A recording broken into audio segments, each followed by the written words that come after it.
سلام برای بچه، به کانال گاد گیمز خیلی خوش اومدید. من علیرضام و میخوام برم سراغ 10 بازی که یه زمانی خدای بازی های موبایل بودن اما نیستن و فراموش شدن. قبل از اینکه برم سراغ ویدیو خواهشمندم ازتون که ویدیو لایک کنید، کانال رو سابسکرایب کنید و هر وقت ویدیو گذاشتم با خبر بشید. بریم سراغ ویدیو. لیتس گو. دوستان عزیز، میریم سراغ بازی دهم. بازی دهم بازی ورد ویت فرند. زمانی که صنعت‌های بازی موبایلی ظهور کرد، خیلی از استودیوهای بازی سازی سراغ بازی‌های دور همی و بورد گیم هایی رفتن که همه مردم تجربه کردن. به همین خاطر خیلی از بازی‌های موبایلی عناوینی بودند که شاید در گذشته عموم مردم به صورت فیزیکی تجربه میشد و بسیار محبوب بود. یکی از عناوین بازی ورد ویت فرند بود که شباهت زیادی به کلمه بازی داشت که در آن دو پلیر مقابل یکدیگر باید سعی بکنند که بر اساس تعداد جاهای خالی ها و حرف اول یا جایگاه بعدی یک کلمه حدس بزنند. بازی زمانی به پایان میرسه که یکی از پلیرها نتوانه کلمه جدیدی حدس بزنه.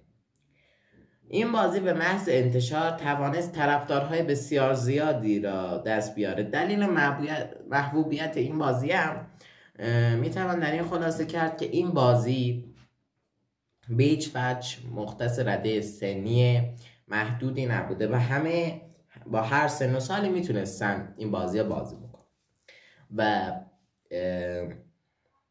تجربه بسیار زیادی داشت.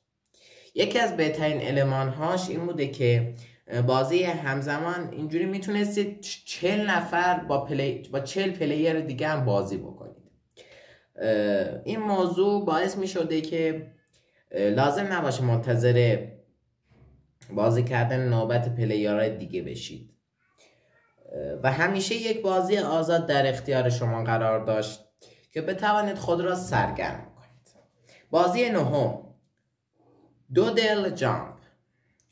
حالا سراغ این بازی اومدیم که حتی بین گیمرهای موبایلی ایرانی هم طرفدار زیادی داشته و یکی از خوش ساخترین عنوان آن پلتفرمی بوده که می توانستید روی اون گوشی‌های هوشمند خودتون هم تجربه بکنید. خوبی این بازی این بوده که مجددا سن و سال خاصی نداشته و همه با هر سن و سالی میتونستن بازیش بکنن. این بازی به شما کنترل این میده که یه موجود سبز با نمک که وقتی روی صفحه خودتون ضربه میزنید اون میپره و باید روی اون سکوهایی که توی بازی قرار داره فرود بیاد، یعنی بیاد پایین. اگر اشتباهی روی سکو دیگه‌ای فرود بیاد و پایین بیاد دیگه نمیتونه سکو دیگری رو بگیرید و بازی کلاً میبازید تو بازی. و این بازی به هیچ وجه تکراری نمیشده. پلیرها بازی همیشه دنبال این بودن که رکوردهای قبلی خودشون رو بشکنن و بعضی اوقات ساعتها خودشون رو سرگرم این بازی میکردن که تا مدت‌های زیادی هم ادامه داشته و سازندگان یک بازی یه خوش ساخت را به ما تحویل داده بوده. شاید مشکل اصلی این بازی باعث شده که دیگر محبوبیت بیفته و این بوده که سازندگان به خوبی از آن پشتیبانی نکردن. اضافه کردن مراحل جذاب و سرگرم کننده جدید باعث میشه که بتونیم وقت بیشتری روی این بازی بذاریم، اما متاسفانه سازندگان دیگه به هیچ وجه این کار انجام ندادن و این بازی هم من داخل کانال تلگرام میذارم. بازی ورد ویت فرند اگه اینجوری بود، بله ورد ویت فرند هم من میذارم. بازی بعدی یعنی بازی شماره 8، کورسی رود فکر کنم اگه اشتباه نکرده باشه. هیچ وقت بازی هایی که در آن با سطح‌های مثل رودخانه و صخره سر کله بزنی قدیمی نمیشه. این بازی در مورد همین سبکه که قرار داده بود و ارزش تکرار ناپذیری به اندازه بالا بود که برای مدت زمان زیادی این بازی یکی از محبوب ترین عناوین بود که تجربه میکردیم. این در حالیه که این بازی این سبکی را در صنعت‌های موبایلی در آن زمان بسیار زیاد بوده، اما سازندگان این بازی با ارائه دادن یک جلوه بصری کاملا متفاوت و تداعی کردن آرت استایل رترو در این بازی به راحتی میتونسته هر کسی را وادار بکنه که مدت زمان زیادی در این بازی صرف بکنه. مجددا این بازی مثل دو بازی قبلی یه نکته بسیار مثبت داشته که با هر سن و سالی میتونستی این بازی رو بازی کنی و سن و سال خاصی نداشته. این بازی شاید یکی از بهترین بازی‌هایی باشه که در این لیست باشه که میتونید در زمانهای اوقات فراغت یا به عنوان مثال در مسیر خانه تا سر کار آن را تجربه بکنید و خسته نشوید. در این بازی کاراکترهای زیادی وجود داره که میتوانید با کمک آن به ماجراجویی خطرناک بروید و سعی کنید که از سطح‌ها عبور کنید. این بازی هم رکورد شما را ضبط میکرده و همیشه این حدس که شاید در راند بعدی بتونید رکوردهای جدیدی ثبت بکنید و رکورد قبلی خودتون را بشکنید، در این بازی هم با شما همراه بوده و این بازی هم من میذارم در آخر چنل تلگرام. خب بازی بعدی یعنی بازی شماره 7 دراو سومتینگ. این بازی از همون ابتدا روی گوشی هوشمند انتشار نشده بوده و در ابتدا این بازی برای مرورگرها ساخته شده بود و از همان ابتدا تونست طرفدارای بسیار زیادی به دست بیاره و سازندگان این بازی محبوبیت‌های این بازی رو درک کردن و اومدن و سراغ ساخت یک بازی موبایلی بر اساس همین بازی رفتن که از تمام جهات تکرار این عنوان بود. کلیت این بازی بسیار ساده است. دو پلیر در مقابل یکدیگر قرار میگیرن و با یکدیگر نقاشی کنن. پلیری که نقاشی نمیکنه باید در سریع ترین زمان ممکن حدس بزنه که پلیر دیگه در حال نقاشی چه نقاشیه، داره چه نقاشی میکشه و در نهایت کسی که در مدت زمان کمتری بتونه نقاشی شخص دیگری یا بفهمه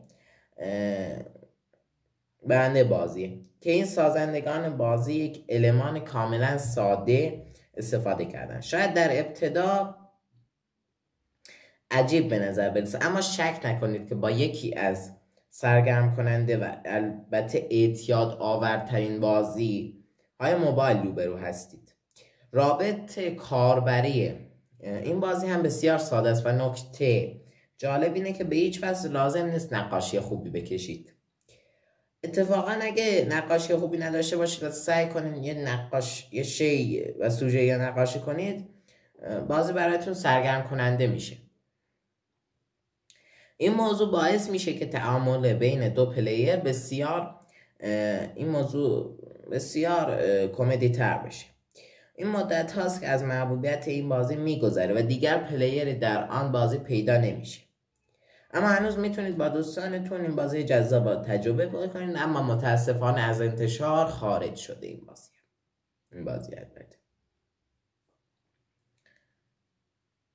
یکی از بازی هایی که من شنیدم ولی زیاد من متاسفانه بازیش نکردم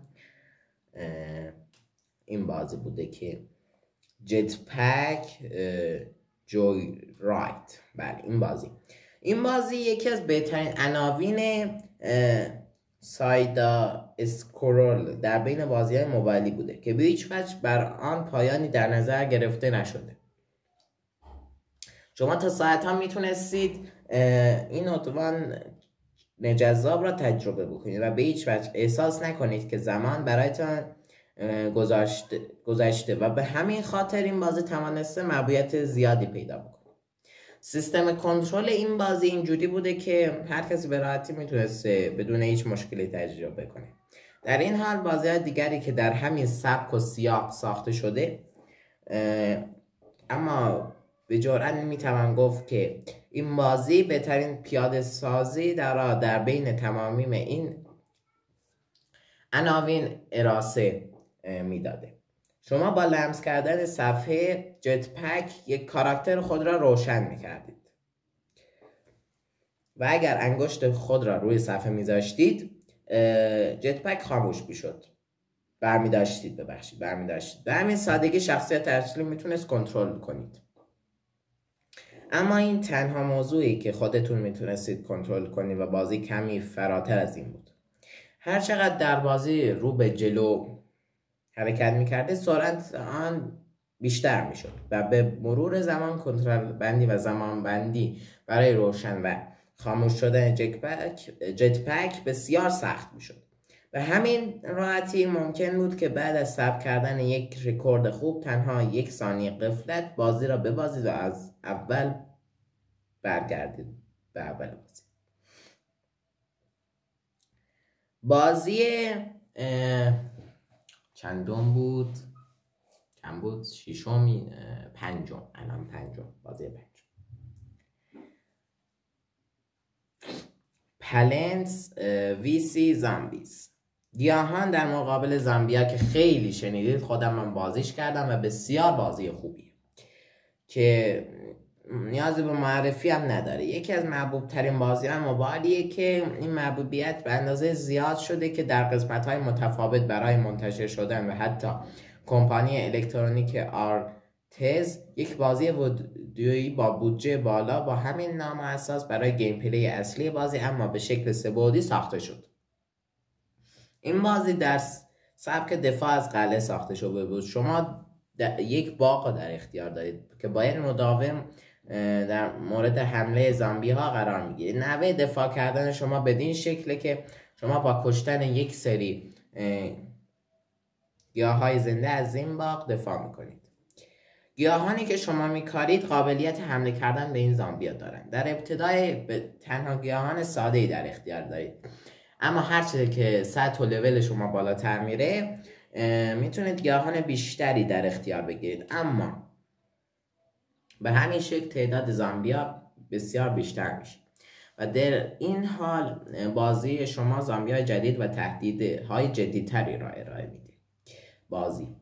این بازی شاید در زمان خودش پیچیده ترین عنوانی بود که میتونستید تجربه بکنید. المان های این بازی قطعاً جلوتر از زمان خودش بود و هر چقدر در بازی رو به جلو حرکت میکردید سازندگان بازی با روبرو کردن یک المان جدید و پیچیده شما را سازندگان بازی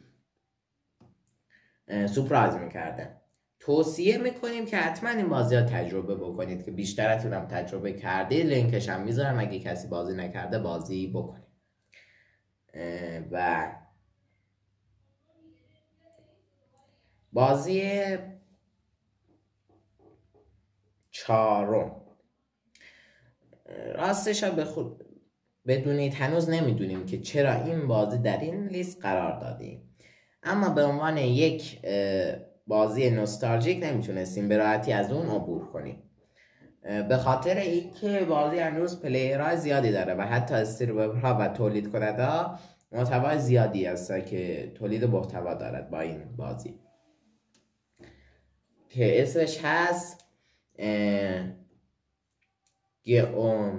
گئومتری داش و راجع به این بازی از نظر شما به خود جلب میکنه که سختی و چالش‌های بسیار بالای آنه و وقتی برای اولین بار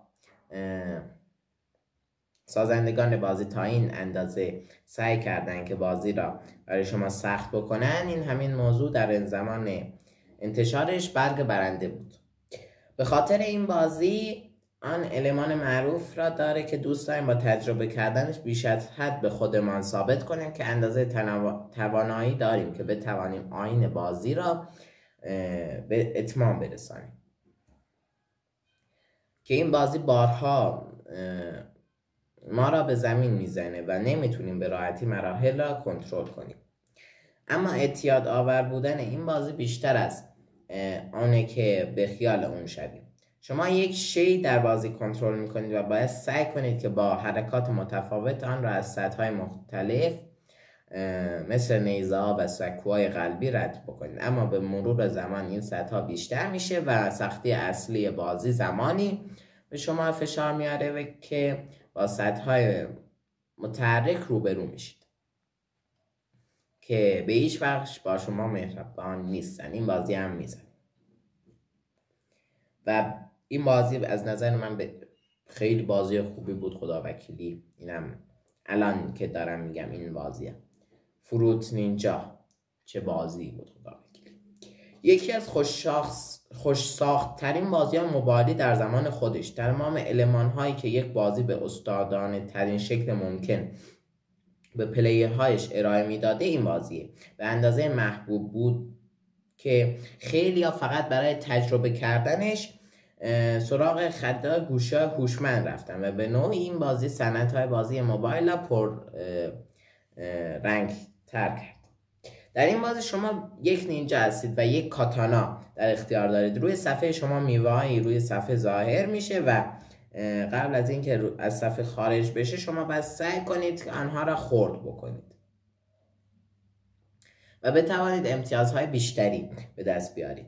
البته در نظر داشته باشید که کلیدهای این بازی به همین سادگی نیست. هر چقدر در بازی پیشروی میکنید سرعت ظاهر شدن این میوه بیشتر میشه و با شما مجبور هستید که عکس العمل سریعتری داشته باشید.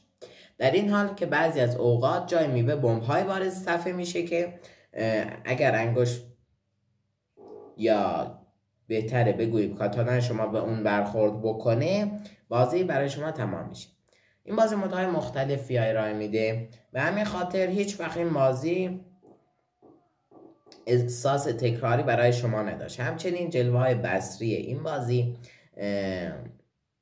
برای زمان خودش فراتر از حد انتظارمون. بازی فروت نینجا هنوز هم به نظرم یکی از سرگرم کننده ترین بازی ها بوده از نظر بنده که بتونید از آن استفاده بکنید. و بازی دوم بازی انگری برد که خیلی ها تو بازی کردیم، منم بازی کردم، که نوستالژیک ترین بازی موبایل میشه صحبت کرد و اسمی از انگری بردز نیاورد. این بازی انقدر محبوب بود که سازندگان آن چندین قسمت های مختلف آن را منتشر کردند و حتی انیمیشنی بر اساس این بازی موبایل به نام ریو ساخته شد و توانست بازخورد بسیار خوبی داشته باشه. کلیت بازی بسیار ساده است. شما ارتشی از پرنده های متفاوت با قابلیت های متفاوت دارید و باید سعی کنید که با کمک این ارتش پرنده ها به جنگ خوک های سبز بانمکی برید که قصد دارن سرزمین شما تسخیر بکنن. پس با پرت کردن این پرنده ها به سمت آنها مقر آنها را نابود بکنید. به مرور زمان با مراحل بازی بسیار سخت‌تر از قبل میشه و شما باید همیشه راه‌های جدیدی پیدا کنید که از قدرت این پرنده ها استفاده بکنید تا بتوانید آنها را شکست دهید. در این حاله که بعضی اوقات مقر خوک‌ها بسیار بزرگ و مستحکم است و شما تعداد پرنده‌های بسیار کمی در اختیار دارید. اگر تا بازی انگری برد بازی نکردید توصیه میکنیم بازی بکنید که ولی متاسفانه از انتشار خارج شده. و بازی اولا شما به ما بگید که چه بازی بهترین بازی بوده که الان دیگه فراموش شده. و مرسی که این ویدیو دیدید. تا ویدیو بعدی، بای بای.